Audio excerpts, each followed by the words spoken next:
बोलो झारखंड नाथ की जय।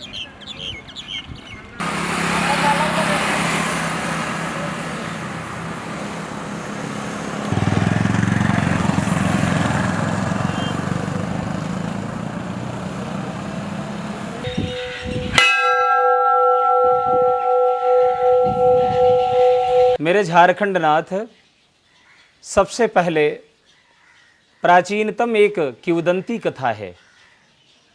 प्रतिदिन जंगली व्यक्तियों के द्वारा बढ़ते हमारे झारखंड नाथ शिवलिंग स्वरूप को प्रतिदिन खंडित किया जाता था। पत्थर समझ करके और जाते थे, और ज्यों ही फिर से दूसरे दिन आते थे, ये शिवलिंग फिर से बड़ा हुआ पाते थे। एक दिन बड़ी जोर जबरदस्ती के द्वारा पत्थरों के औजार के माध्यम से शिवलिंग को तोड़ते तोड़ते संपूर्ण तोड़ दिया गया, और जैसे ही टूटा वैसे ही इसी शिवलिंग से रक्त प्रवाह निकला, और रक्त प्रवाह को देख करके लोगों को बड़ा आश्चर्य हुआ। उस समय तात्कालिक राजा गिरवर नारायण देव के पूर्वज के माध्यम से यहाँ का राज्य संचालित हो रहा था। समाचार राजन तक पहुंचा। राजन ने अपने सैनिकों को भेजा। जब राजा के सैनिक आए, यहाँ आकर देखा तो पत्थर से ऐसे ही रक्त प्रवाह हो रहा था। राजन को खबर मिली। राजा सपरिवार दर्शन के लिए आए, और जब दर्शन के लिए आए तो वो भी आश्चर्य हो गए। आश्चर्य में पड़े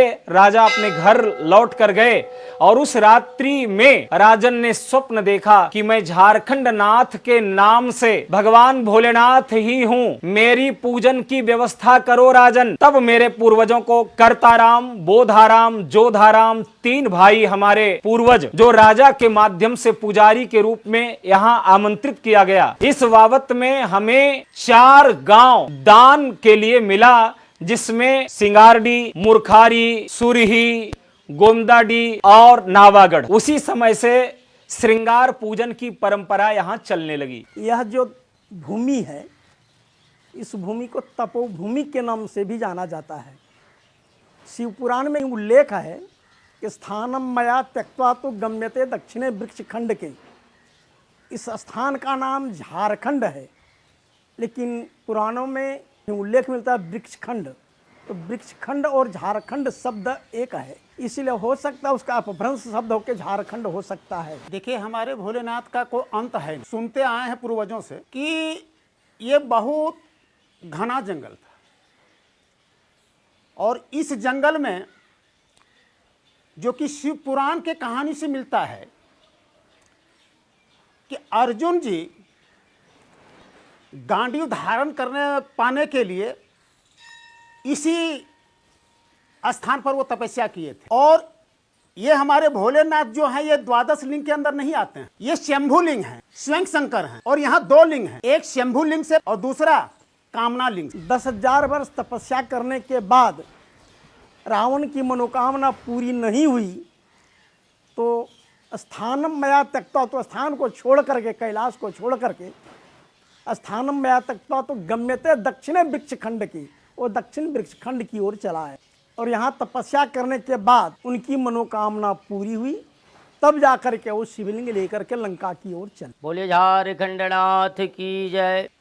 हमारे झारखंडी नाथ महादेव मंदिर बहुत दूर दूर के लोग झारखंडी बाबा के नाम पर जानते हैं। यहाँ की महत्व, यहाँ की आस्था, यहाँ की विश्वास, श्रद्धा यात्रियों के अंदर में, भक्तों के अंदर में इतनी उमड़ भीड़ पड़ती है कि महाशिवरात्रि के मेला में बहुत दूर दूर से लोग, भक्त लोग जलाभिषेक करने के लिए आते हैं। यहाँ पर धर्मार्थी जिनके कष्ट रहते हैं शरीर में, वो मनोकामना मंगत मांगने के लिए देवघर अगर जाते हैं तो उनके देवघर में सपने देते हैं कि मेरे बड़े भैया झारखंडी बाबा हैं, आप चले जाइए। गिरिडीह जिला जमुआ प्रखंड में पड़ता। झारखंड धाम के नाम से कलकत्ता, टाटा, जमशेदपुर, डाल्टनगंज, पाकुड़, साहिबगंज, देवघर, बिहार, लतेहार, जमुई और दिल्ली तक का, बम्बई तक का, सूरत तक का आकर के लोग माथा टेकते हैं, यहाँ पर अनुष्ठान पर रहते हैं। और हमारे भी बिहार से भी लोग अभी देखिए आपके सामने में आए हुए हैं, बिहार से भी माथा टेकने के लिए, मंगत मांगने के लिए आते हैं। इस झारखंड धाम में 12 लिंग, 12 लिंग से भी कुछ ज़्यादा महत्वपूर्ण इसमें दे दिया, क्योंकि यहाँ पर काल सर्प का दोष भी कटित होता है। मंगलवर्ती, मंगलवर्ता, शनिवर्ती, मार्केश का भी दोष कटित होता है। जो भी लोग मंगत मांगने के लिए, माथा टेकने के लिए आते हैं, कांवड़ लेक, सुल्तानगंज, देवघर से बासुकीनाथ, झारखंड धाम आते हैं। शिवरात्रि में शादी लोग कराने के लिए लगन में भी आते हैं। और यहाँ का व्यवस्था मंदिर में हम लोग निःशुल्क धर्मशाला, विवाह भवन, और मंदिर में कोई डिमांड नहीं। जो अश्रद्धा बोल जाता है गरीबों को दक्षिणा देकर के यहाँ से जाते हैं। पूरे हिंदुस्तान में एक अर्घ्य में दो शिवलिंग नहीं है, एक ही शिवलिंग है। यही एक स्थान है क्योंकि दो शिवलिंग है, एक स्वयंभू हैं जो स्वयं आए हैं, दूसरा अर्जुन के द्वारा लाया गया है।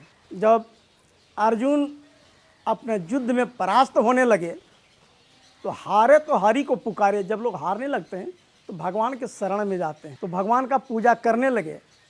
इसी बीच किरात के रूप में शंकर जी परीक्षा लेने के लिए आए कि वास्तविकता क्या है। तो जब एक सूअर छोड़ दिए, आज सूरज जब उनको बाधा देने लगा तो बाण उठा करके मार दिए। किरात भी बाण मार दिए, दोनों बाण एक ही बार लगा और दोनों में वाक युद्ध होने लगी कि मेरे बाण से शिकार हुआ, ये मेरे बाण से शिकार हुआ है। फिर दोनों में युद्ध होने लगी।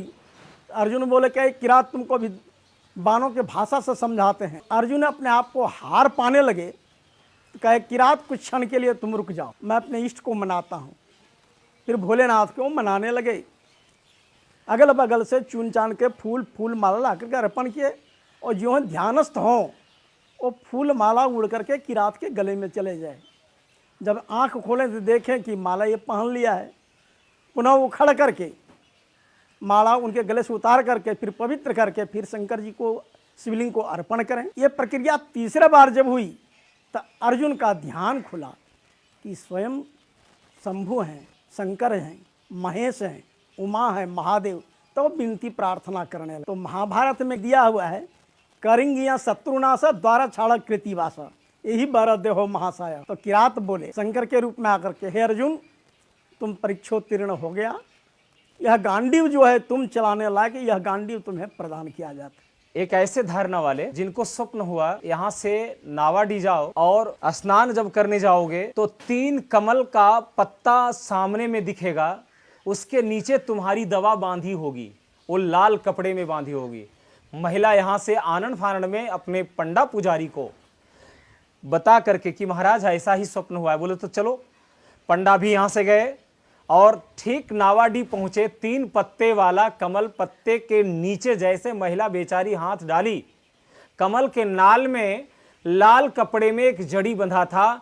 आपको बता दूं उसके डबल किडनी फेल थे, वो बिल्कुल अभी स्वस्थ है। बमरी के एक शिक्षक कैंसर पीड़ित थे, उनके सारे बाल बच्चे ला करके मरने के लिए यहाँ छोड़ दिए। यहाँ का पंडा पुजारी ने भगवान के सामने समक्ष संकल्प लिया। 3 दिन बाद भगवान ने उनका ऑपरेशन किया। वो बोल रहा है चिल्ला चिल्ला करके कि भगवान आज मेरा यहाँ से यहाँ तक फाड़े और काला ऐसा ब्लड निकाले हैं, 1 बाल्टी निकाले हैं, 1 बाल्टी निकाले हैं।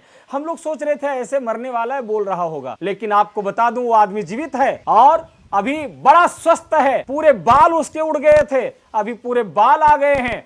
और ये बरमसिया बमरी नाम का गांव है, बिल्कुल पलोंजिया के बगल में, वहीं का वह आदमी था, आज स्वस्थ है। इसलिए मैं क्या बताऊं, भगवान की महिमा बड़ा असीम है मेरे भाई। यहाँ मार्च महीने से जून जुलाई तक शादी वालों की भीड़ होती है। श्रावण महीने में कांवरियों लोगों का भीड़ होती है। हर पूर्णिमा, हर सोमवार 2000, 4000, 5000 ऐसे भीड़ होती है। शिवरात्रि के मेले में कम से कम 2 लाख से ऊपर की भीड़ जलाभिषेक करती है, जिसकी व्यवस्था स्थानीय प्रशासन के माध्यम से और हमारी समिति के माध्यम से बढ़िया संचालित होता है। एक बात बता दूं, भगवान के दरबार में एक बार आते हैं, जैसे आप आए, हमें लगता है कि आप पुनः दोबारा आएंगे, तिबार आएंगे और अपने सारे परिवारों को लाएंगे। ऐसे ही यहाँ भक्तों की संख्या बढ़ती गई।